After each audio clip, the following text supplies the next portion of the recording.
Said cost na you have to earn your own money. Ano ba ang saan mo to ilalagay? Or what are you planning to purchase? Or ano ba para sa sarili mo? Na yun kasi Savings? savings lang talaga. Iupunin ko na lang yung pera ko kasi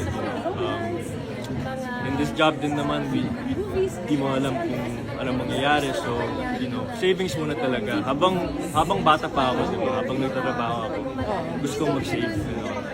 Yun lang. May nabili ka na ba sa first paycheck mo?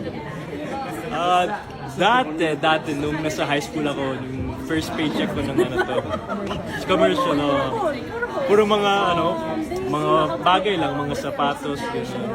Doon pa, kasi bata pa ako. Pero na yun, di na masyado, iniipon ko talaga yung pera ko. Ang leading lady naman, sino yung mga dream leading ladies mo if top of mind? Wala, di ko masabi. Marami, di ko masabi. Next time na lang. Next time. Nakakasanayan mo naman na pinakikiligan ka ng mga girls and girls? Actually, di pa ako sanay sa totoo lang sa mga kiligan. Pero you get used to it slowly. I appreciate it a lot palagi kasi it's nice to hear, it's nice to feel that people actually see me that way, and I really appreciate that kind of support. But yun lang. But I'm sure in public nalalapitan ka na, may mga nagpapapicture na. How do you handle Meron naman po, pero I'm super grateful na that gets to happen. Kasi unang-una, when someone comes up to me na gano'n and they want a picture or they at least want to converse naman, I'm very happy to entertain them naman, have a picture with them. Kasi I just want to make their day, diba? Kung when they leave mo naman, I want them thinking na, wait naman yung this, diba? You really made me smile today. May limitation ka ba when giving in to family? Because like pag kumakain ka, bawal.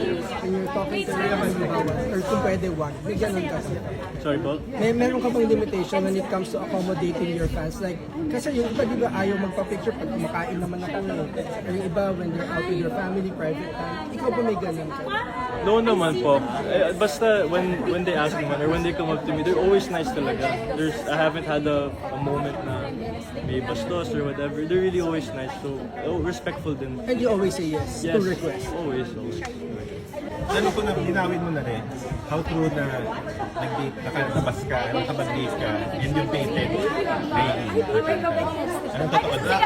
What? Sorry po? Si Kylie, No po. I've met her with Tosh, pero dating I never did. Nakita pa rin yun. I never did. So, no time for dating ka pa? Right now kasi I just started work, so just really focused lang talaga sa trabaho ko.